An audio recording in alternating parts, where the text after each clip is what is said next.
Let's bring in Justin Andrews, who's in Jefferson City. So, Justin, walk us through the extent of the damage where you are right now. We've been seeing your reporting all morning long.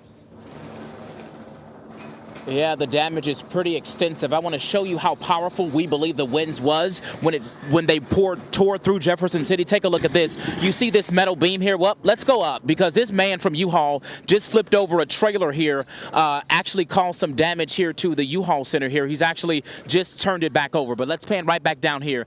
This is a metal beam here wrapped around another steel pole that's in this ground here.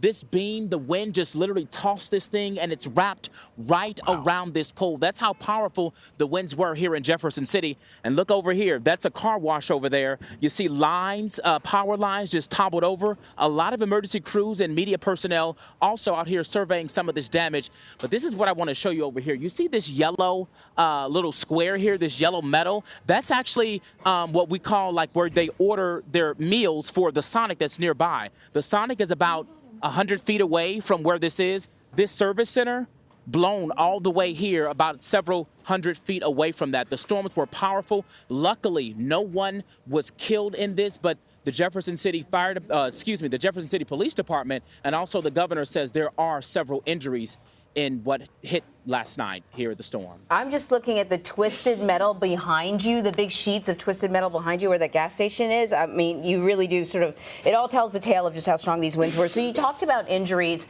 a possibility of people being trapped. What are you hearing in regards to that sort of stuff?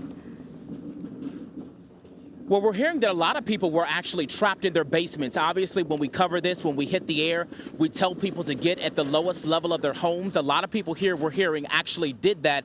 But once the storm came, they were trapped down there. So the fire department, police department had to come in and help rescue them from the bottom of their homes. There's actually an apartment complex not far from where we are, completely, some places leveled and flattened. So the good news is that no one was hurt in this, no one killed in this, but there were several injuries.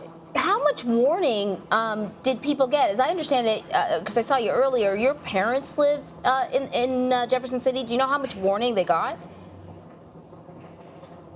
Well, yeah, that's a good question. I asked my mom. In fact, I called them yesterday. I said, hey, do you know about this? They've actually known about it for a couple days. It's actually a line of several storms that ripped through here in the Midwest. Called my mom this morning and my dad. I say, hey, are you okay? They says, yes, Justin, we are fine. I called another family member of mine, my brother. He said he is fine, too. So they did get some notice. But where my parents live, untouched. They have no damage, no anything in the area they live. Couple miles from where they are, significant damage. And as you know, when we cover twisters and tornadoes, there are areas where it's significant damage. You go a few blocks away, practically untouched. And that's just what Mother Nature does. Yeah, and Justin, we were talking earlier to the mayor, and one of the things Anne-Marie pointed out is neighbors helping neighbors. For example, it's so wonderful and miraculous that your family wasn't affected. I'm guessing, though, people in the community are going to be all coming out and trying to help their neighbors rebuild and help in any way that they possibly can.